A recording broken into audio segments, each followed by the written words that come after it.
Bienvenue à toutes et à tous pour cette nouvelle exploration linguistique. Aujourd'hui, on s'attaque à un point qui pose souvent problème en anglais, la différence entre le prétérit, le simple past et le participe passé. Oui, c'est un grand classique des confusions. Exactement. On s'appuie sur un guide fait pour clarifier ça. L'idée, c'est vraiment de démystifier ces deux formes, comprendre quand utiliser l'une ou l'autre. Et pourquoi c'est important en fait? Tout à fait. On a tous hésité un jour, non? Devant son chef, par exemple. Je dis I finished the report ou I have finished the report. Oui, situation typique. Et le choix n'est pas juste cosmétique, il a un vrai sens. C'est ça. Alors allons-y, décortiquons un peu tout ça. Commençons simple, avec le prétérit, le simple past. Alors lui, son rôle, c'est de parler d'actions qui sont terminées. Terminé, point. Voilà, terminées. Et souvent, on sait quand elles se sont passées. On a des marqueurs comme yesterday, last week, in 2010. Ça ancre l'action dans le passé. Pas de lien direct avec maintenant, en gros. C'est ça, c'est une photo du passé, l'action est révolue. Pour la forme, c'est assez simple pour les verbes réguliers. On ajoute ed, comme walked, played, finished. Ok, ça va.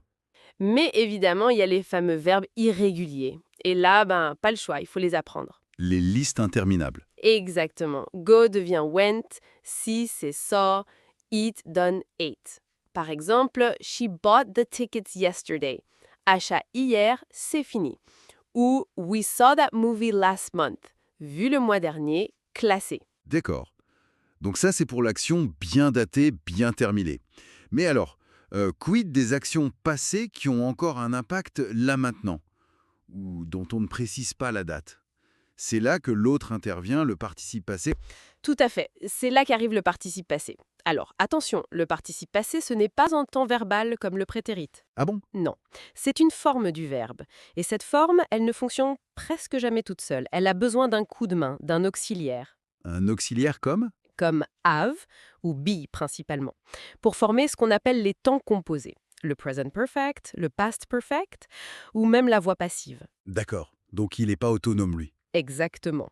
Et pour sa forme, alors, pour les verbes réguliers, c'est là où ça devient un peu piégeux, c'est la même forme que le prétérit, avec ed. Walked, played, finished. Ah oui, donc on peut confondre facilement quoi? C'est une source majeure de confusion, oui.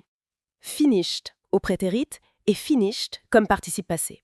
Mais pour les irréguliers, le participe passé a souvent sa propre forme bien à lui. Différente du prétérit. Souvent, oui. Reprenons nos exemples.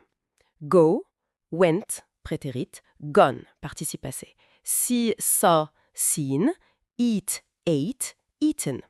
Parfois, c'est la même forme pour le prétérit et le participe passé, comme buy, bought, bought. Ok.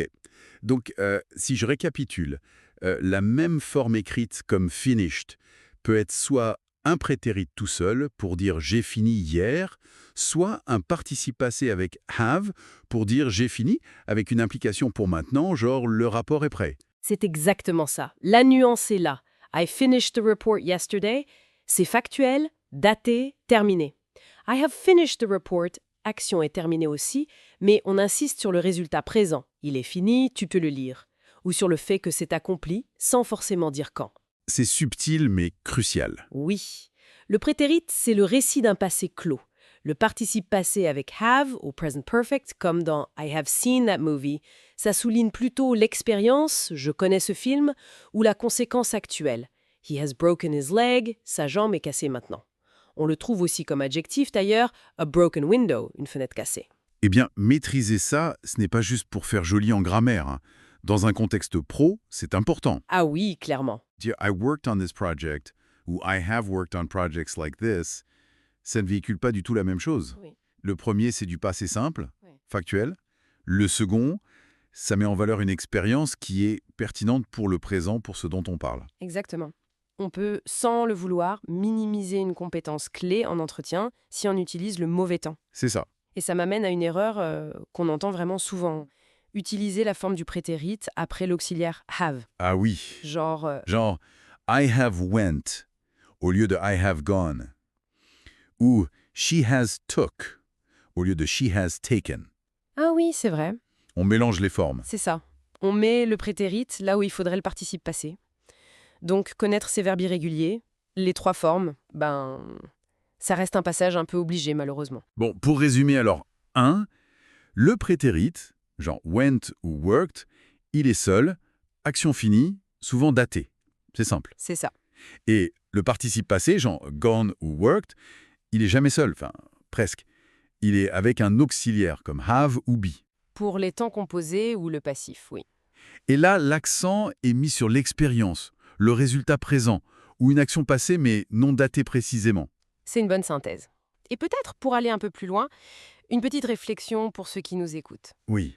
Au-delà de la grammaire pure, comment est-ce que cette distinction, cette capacité à choisir entre raconter un événement passé clos avec le prétérit et évoquer une expérience, une conséquence qui dure avec le participe passé, comment ça peut enrichir notre façon de raconter?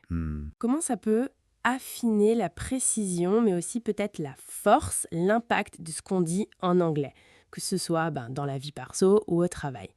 C'est là que la grammaire devient vraiment un outil pour mieux communiquer, pour nuancer son propos. Intéressant comme perspective, la grammaire au service du message. Merci beaucoup pour cet éclairage. Avec plaisir.